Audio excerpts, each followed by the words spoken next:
Today I'm going to be doing a read-through for you of the story Peter Pan. And this story is by J.M. Barrie. Unfortunately, I've had to enlist The Hobbit due to copyright reasons. You may still view it, but for the protection of my channel, I'm going to unlist it. And the link to it will still be there, but in the description. Okay, so let's begin with Peter Pan. Chapter 1. Peter Breaks Through. All children, except one, grow up. They soon know that they will grow up, and the way Wendy knew was this. One day, when she was 2 years old, she was playing in a garden, and she plucked another flower and ran with it to her mother. I suppose she must have looked rather delightful, for Mrs. Darling put her hand to her heart and cried, "Oh, why can't you remain like this forever?" This was all that passed between them on the subject, but henceforth Wendy knew that she must grow up. You always know after you are 2. 2 is the beginning of the end.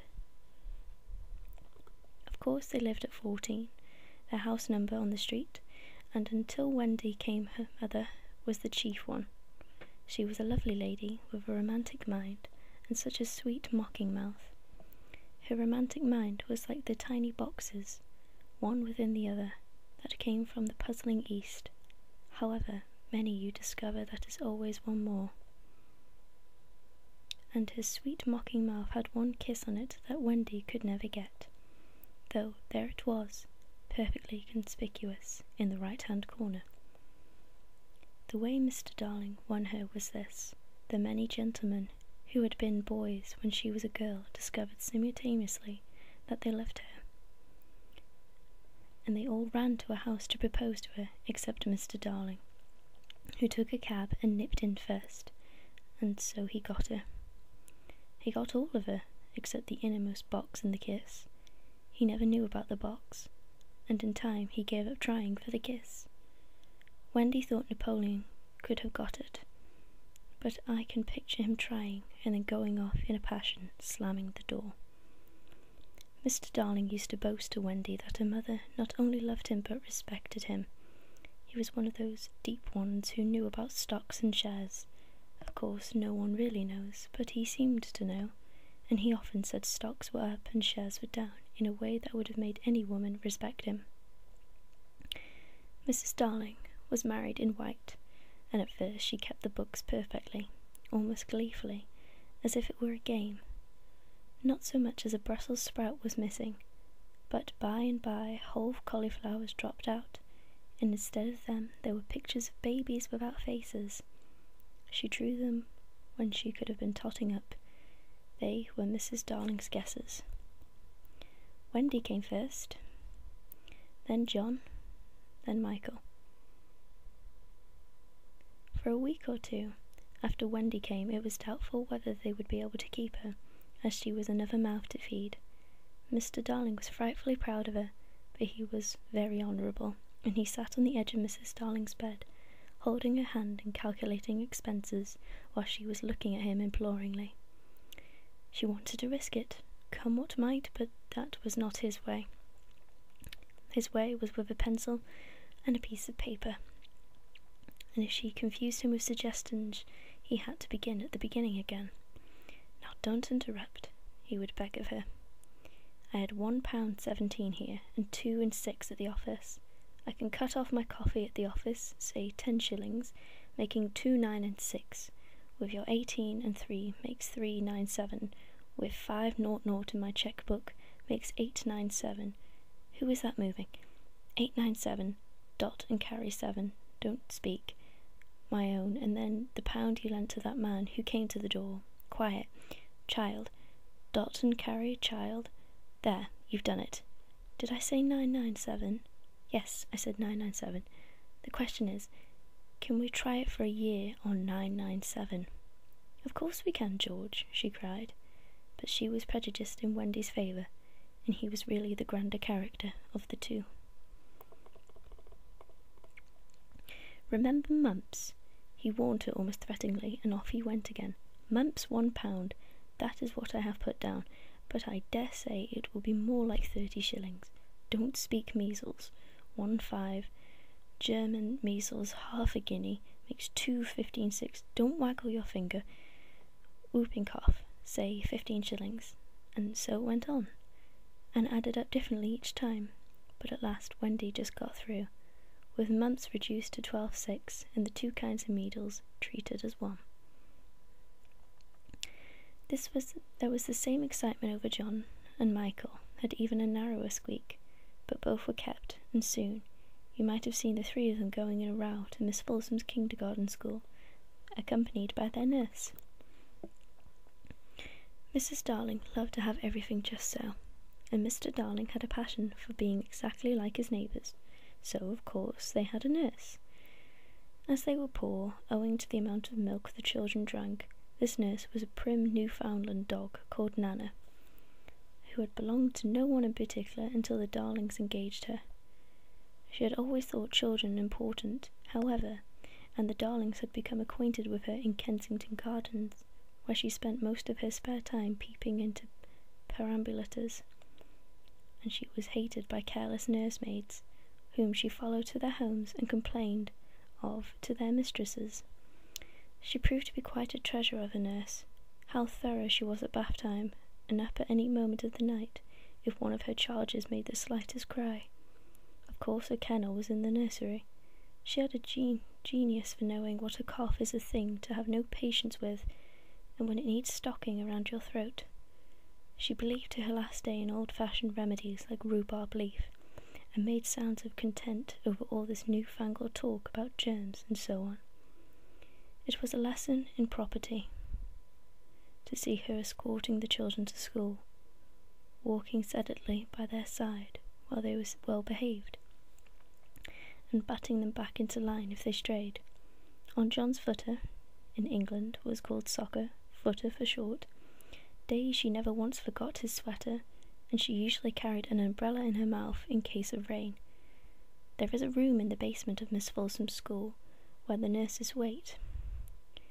They sat on forms while Nana lay on the floor, but they were the only difference. They affected to ignore her as of the inferior social status to themselves, and she despised their light talk. She resented visits to the nursery from Mrs. Darling's friends, but if they did come, she first whipped off Michael's pinafore and came into the one with blue braiding, and smoothed out Wendy and made a dash at John's hair. No nursery could possibly have been conducted more correctly, and Mr. Darling knew it. Yet he sometimes wondered uneasily whether the neighbours talked. He had his position in the city to consider. Nana also troubled him in another way. He had sometimes a feeling that she did not admire him. "I know she admires you tremendously, George," Mrs. Darling would assure him, and then she would sign to the children to be specifically nice to father. Lovely dances followed, in which the only other servant, Lisa, was sometimes allowed to join. Such a midget she looked in her long skirt and maid's cap, though she had sworn when engaged that she would never see 10 again.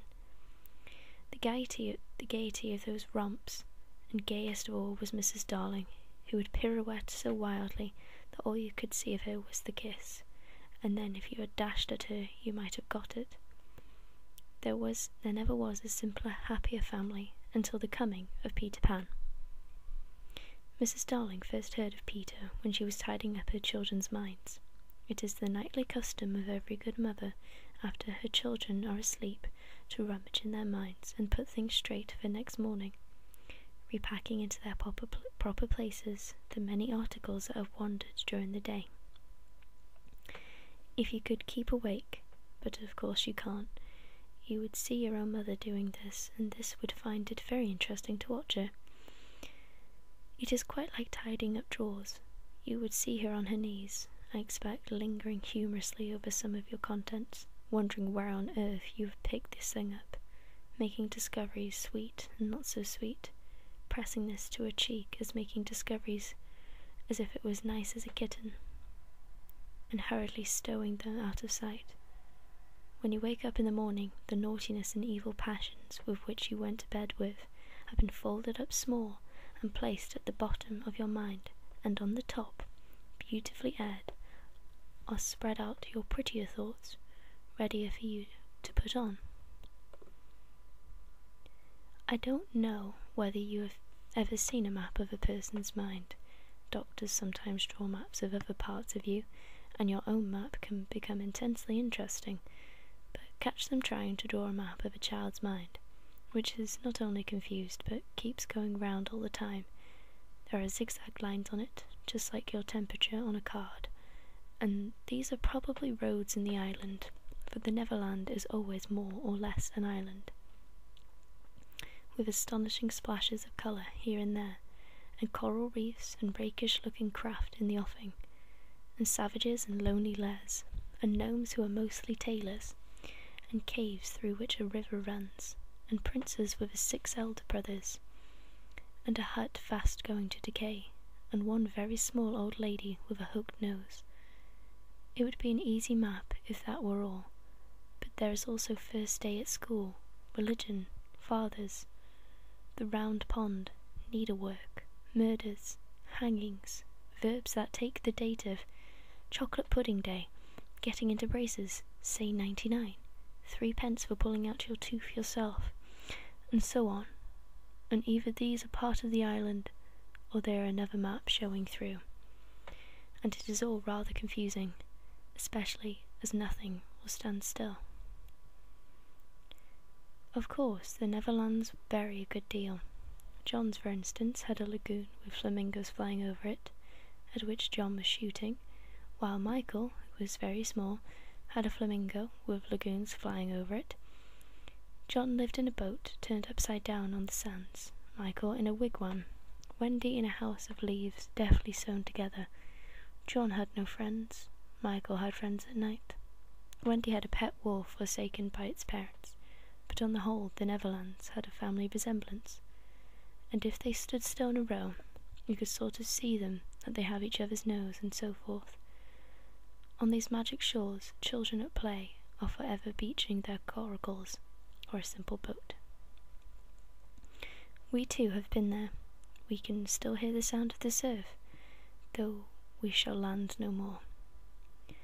Of all delectable islands, the Neverland is the snuggest and most compact, not large and sprawly, you know, with tedious distances between one adventure and another, but nicely crammed.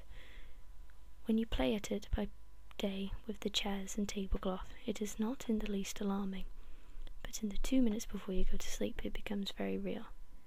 That is why there are night lights.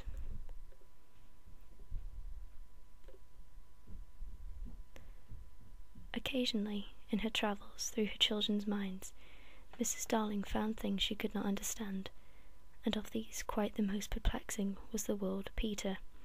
She knew of no Peter, and yet he was here and there in John and Michael's minds, while Wendy's began to be scrawled all over it with him. The name stood out in bold letters than any other of the words, and as Mrs. Darling gazed, she felt that it had an oddly cocky appearance. "Yes, he is rather cocky," Wendy admitted with regret. Her mother had been questioning her. "But who is he? My pet? He is Peter Pan, you know, Mother." At first Mrs. Darling did not know, but after thinking back into her childhood, she had just remembered a Peter Pan, who was said to live with the fairies. There were odd stories about him, as that were when children died when he went part of the way with them, so that they could not be frightened. She had believed in him at the time, but now that she was married and full of sense, she quite doubted whether there was any such person. "Besides," she said to Wendy, "he would be grown up by this time." "Oh no, he isn't grown up," Wendy assured her confidently, "and he is just my size." She meant that he was her size in both mind and body. She just didn't know how she knew, she just knew it. Mrs. Darling consulted Mr. Darling, but he smiled pooh-pooh. "Mark my words," he said. "It is some nonsense Nana had been putting into their heads, just the sort of idea a dog would have. Leave it alone, and it will blow over." But it would not blow over, and soon the troublesome boy gave Mrs. Darling quite a shock. children have the strangest adventures without being troubled by them. For instance, they may remember to mention a week after the event happened that when they were in the wood where they had met their dead father and had a game with him. It was in the casual way that Wendy one morning made a disquieting revelation. Some leaves of a tree had been found on the nursery floor, which certainly were not there when the children went to bed, and Mrs. Darling was puzzling over when Wendy said, with a tolerant smile, "I do believe it is that Peter again." "Whatever do you mean, Wendy?" "It's so naughty of him not to wipe his feet," Wendy said, sighing. She was a tidy child. She explained in quite a matter-of-fact way that she thought Peter sometimes came to the nursery in the night and sat on the foot of her bed and played on his pipes to her. Unfortunately, she never woke, so she didn't know how she knew. She just knew. "What nonsense you talk, Precious. No one can get into the house without knocking." "I think he comes in by the window," she said. "My love, it is 3 floors up." "Were not the leaves at the foot of the window, Mother?" It was quite true, the leaves had been found very near the window. Mrs. Darling didn't know what to think, for it all seemed so natural to Wendy that you could not dismiss it by saying she had been dreaming. "My child," the mother cried, "why did you not tell me of this before?" "I forgot," said Wendy lightly. She was in a hurry to get to breakfast. Oh, surely she must have been dreaming. But on the other hand, there were the leaves. Mrs. Darling examined them very carefully. They were skeleton leaves, but she was sure they did not come from any tree that grew in England. She crawled about the floor, peering at it with a candle for marks of a strange foot. She rattled the poker up the chimney and tapped the walls. She let down a tape from the window to the pavement, and it was a sheer drop of 30 feet, without so much as a spout to climb up by. Certainly Wendy had been dreaming. But Wendy had not been dreaming. As the very next night showed, the night on which the extraordinary adventures of these children may be said to have begun. On the night we speak of, all the children were once more in bed. It happened to be Nana's evening off, and Mrs. Darling had bathed them and sung them till that one by one they let go of her hand and slid away into the land of sleep. All were looking so safe and cosy that she smiled at her fears now and sat down tranquilly by the fire to sew. It was something for Michael, who on his birthday was getting into shirts. The fire was warm, however, and the nursery dimly lit by 3 night lights, and presently the sewing lay on Mrs. Darling's lap. Then her head nodded, oh so gracefully. She was asleep. Look at the 4 of them, Wendy and Michael over there, John here, and Mrs. Darling by the fire. There should have been a 4th nightlight. While she slept, she had a dream. She dreamt that the Neverland had become too near and that a strange boy had broken through him. He did not alarm her, for she thought she had seen him before in the faces of many women who have no children. Perhaps he is to be found in the faces of some mothers also. But in a dream, he had rent the film that obscured the Neverland, and she saw Wendy and John and Michael peeping through the gap. The dream by itself would have been a trifle, but while she was dreaming, the window of the nursery blew open, and a boy did drop on the floor. He was accompanied by a strange light, no bigger than your fist, which darted about the room like a living thing, and I think it must have been this light that wakened Mrs. Darling. She started up with a cry, and saw the boy, and somehow she knew at once that he was Peter Pan. If you or I, or Wendy, had been there, we should have seen that he was very like Mrs. Darling's kiss. He was a lovely boy, clad in skeleton leaves, and the juices that ooze out of trees, but the most entrancing thing about him was that he had all his first teeth. When he saw she was a grown-up, he gnashed the little pearls at her